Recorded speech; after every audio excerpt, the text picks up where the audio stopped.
Hello and welcome to my Heritage for the Future GIF making tutorial. By the end of this video, you should be able to make something like this, an animated GIF representing any attack from the game with or without its hitboxes, but more importantly, without the background. Making it clean, being able to post it on, let's say, Discord, make it clean, or to post it on a wiki, because that's what I'm going to be doing. So for starters, you're going to want a couple programs. You're going to want Winrar or 7-zip. I will leave a tutorial, well, not a tutorial, a link to Winrar's website for you to download. You're also going to need something called paint.net or something similar. It's kind of like a watered down Photoshop, but it's what I use and it's perfect for what I'm gonna do. So you're gonna go to paint.net's website. I'm gonna leave that in the description too. You're gonna click the link up here and then press this link to download, and then hit the download link. You're going to want to have Winrar or 7-zip so that you can open this file and either extract the exe or just double click it and then run it. It's going to start the installation process and it's going to have paint.net installed. Now I've already done that, so I'm not going to do that again, but once you're done, it will launch something that looks like this, and that's what we're going to be needing. Later in this tutorial, you're also going to be going to a website called Ezgif so that you can compile images into an animated GIF. Additionally, some optional things that you might need: some macros to make this process faster, desktop pins for reasons that I will explain later, and you're going to also want a plugin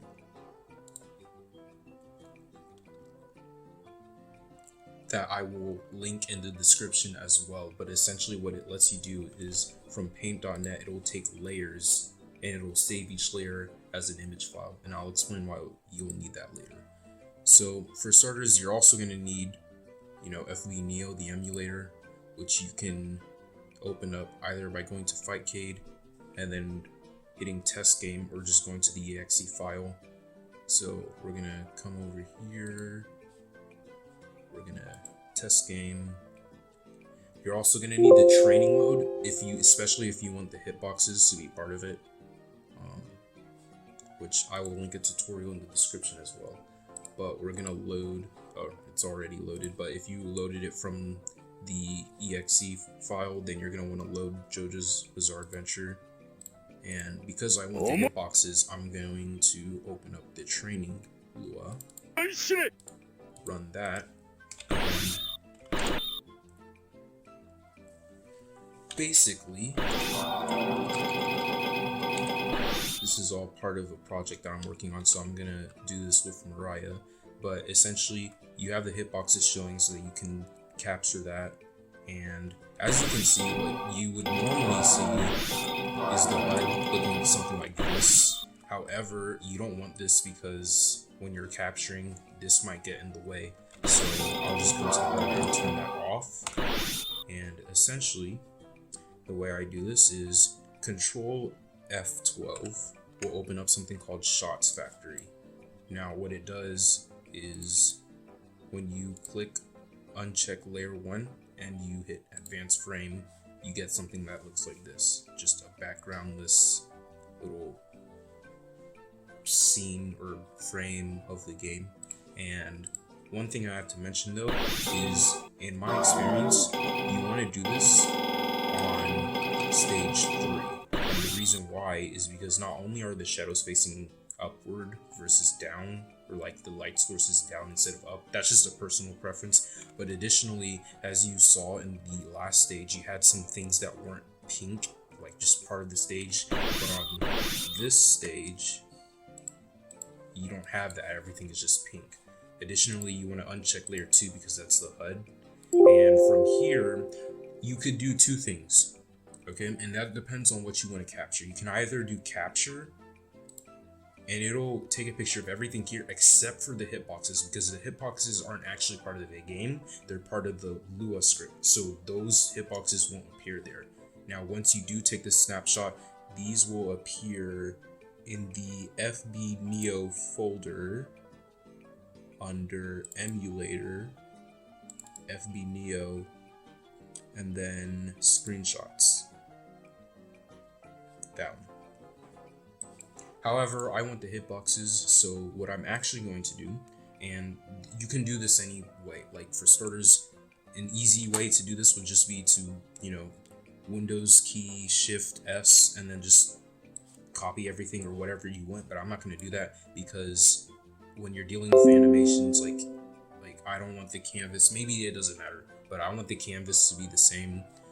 But what you can't do is you can't do window capture, because this window is prioritized over that one.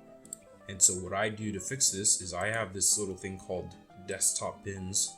I will not link this to the description, but like if you search up desktop pins or desk pins, you can probably find an application similar to this. But essentially, you just pin the tab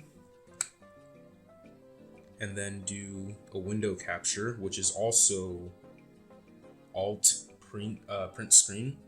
That'll take the window snap and copy it to your clipboard. What I just did, I had a macro basically pin it and then take the snap and then unpin it. But once you're done with that, you're gonna go here into paint.net and paste it into the canvas. Now, before we do anything else, you just want to crop to selection, and we're gonna add layers because each layer represents one frame. Now, if you didn't already know, a lot of Mariah's moves are just really slow, so I think we're gonna need quite a bit of frames. But once we're done with that, we're just gonna repeat the process. Except for the fact that, well, there's nothing really here. Like if I advance frame, they're in idle state. Now, if you wanted to capture a move, what I do is I freeze the frame, which you can find the inputs for that by going here, this area, system pause and system frame. So my space key just advances the frame. And I'm going to, just so that you can actually see it, I'm going to turn on the HUD and I'm going to freeze frame. I'm going to hold the player 1 not in use button, which is record, player 2 not in use, player 1 not in use 2 button is replay, but I'm going to freeze frame, hold the record button, advance a frame, and then I'm going to do just another frame, just so that I know. And then I'm gonna hold some inputs down, forward, and C. That is Mariah's 3C move. And then I'm just gonna stop recording. And then I'm gonna unpause. Now, what did I just do?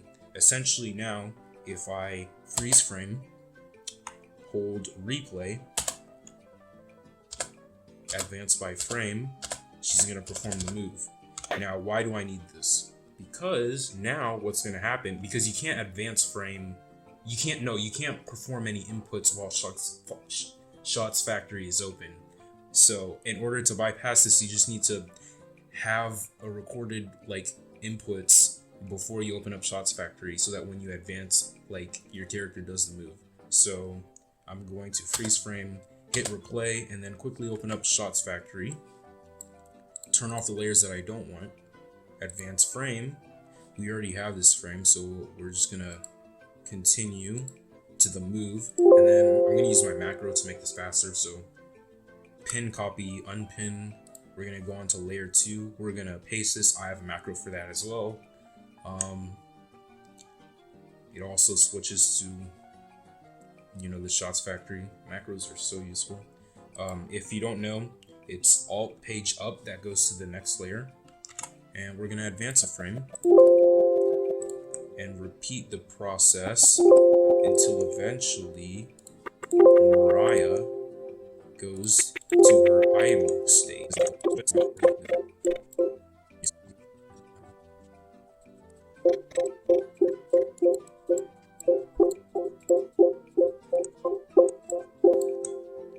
Alright, so essentially now here we're done. So we're gonna remove any unnecessary layers and just, you know, we're gonna duplicate the idle animation or the idle frame. And now, unfortunately, what I forgot to do was turn off the HUD. As you can see, it's in the way, but luckily it's not that much in the way. And what we're gonna do here now is we're gonna use the selection tool, and we're just going to select only the parts that will, not even that first. First, what we're gonna do is we're gonna use the magic wand, and we're gonna shift click, and that's gonna select the pink area, and we're gonna delete that. Now, what I accidentally did was these two aren't in sync. Yeah, so we're just not gonna use that one. Now she doesn't, well, technically she doesn't actually move forward any, so we're just gonna duplicate this layer and drag it all the way down, and that'll just be our first frame, and we're gonna delete that one. So yeah, we're gonna remove the background, which is easy with the magic tool. You just shift click and it'll select anything that's pink, and we're gonna delete it. And then we're gonna go on to the next frame and do the same thing. Now, I wouldn't be the macro man if I didn't have a macro that did this for me. So, just gonna go through these. Now, as I said, macros are optional, but they make this process a lot faster than it probably would be.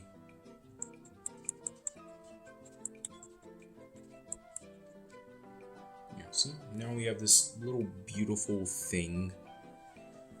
So, now this is kind of in the way because I want to do a rectangular selection, so we're just going to use the eraser tool and we're going to delete all that. Well, first we're going to increase the brush thing, and oh right, you have to do that to all of those. So I mean, I guess if you want to spend the time and do that to every single one of these layers, but instead I'm just going to try and get only what I need, which is that part, and we're gonna go here, we're gonna go to crop to selection, and we have this. So what you do here now is you go to file and save as, and you're going to save it wherever you want, but you're gonna, like, essentially once you've installed the plugin, because of course you can either do this or just save each layer like manually, like just open them up into different tabs and then save them.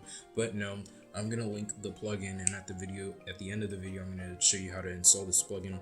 But you're gonna, once you install the plugin, you're gonna save it as a zip, and then you're gonna save it to wherever. Now this is part of a project, so I'm going to save it under 3C because that's the move that I'm currently documenting, and I'm gonna call it 3C.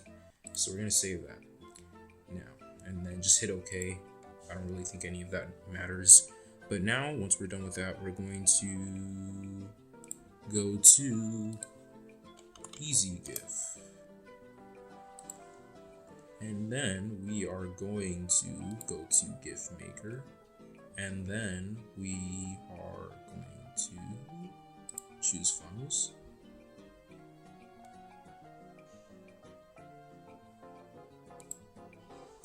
Now, you could probably do this beforehand, but I just do it here.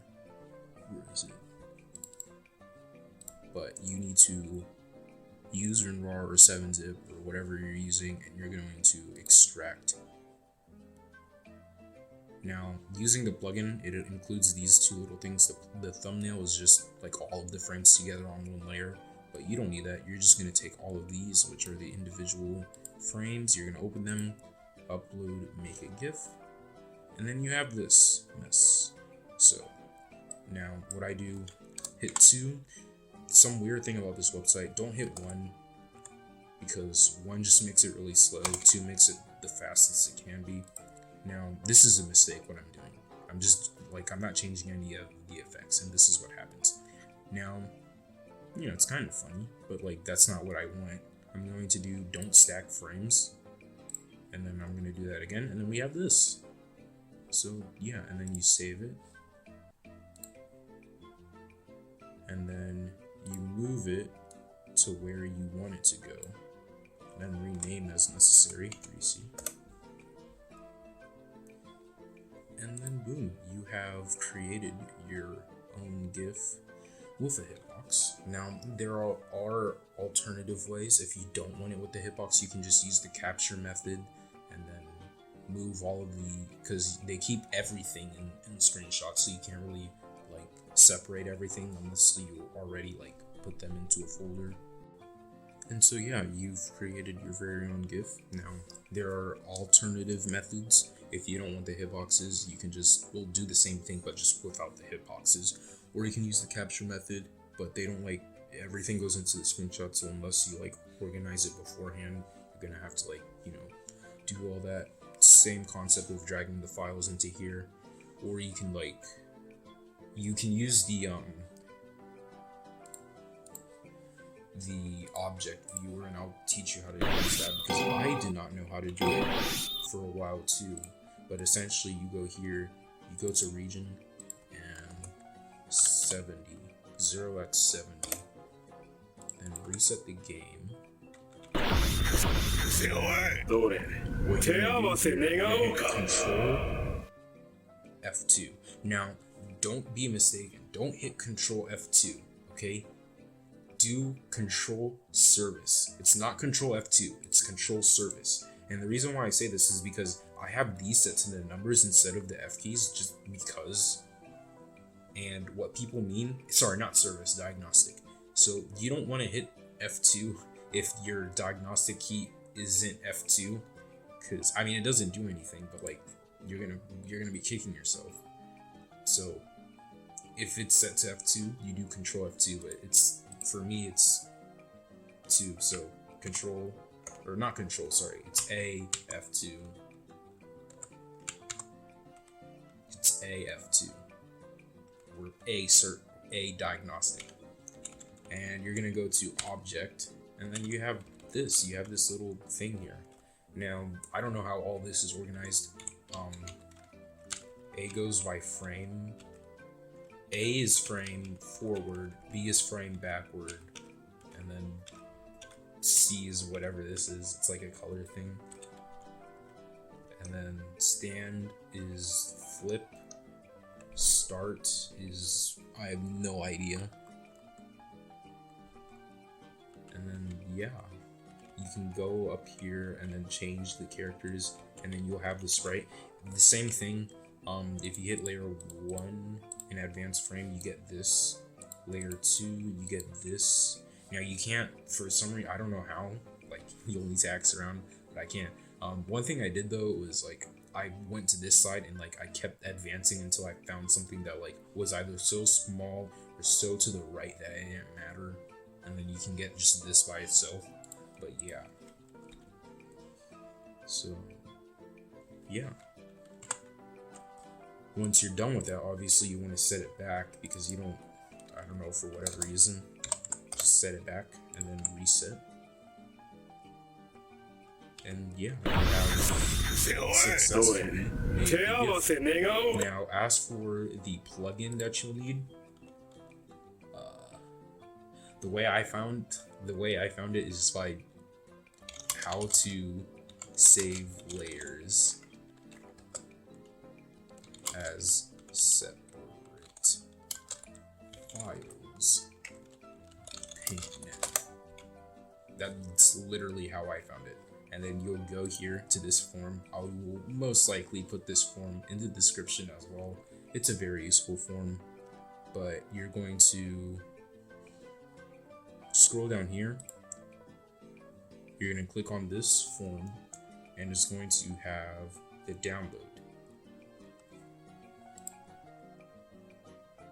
You're going to download that, and then you're going to go into documents, or not, well, maybe not documents, but like wherever your paint.net is located, which is most likely not documents. It's usually going to be probably in your program files, paint.net, and then you're going to go to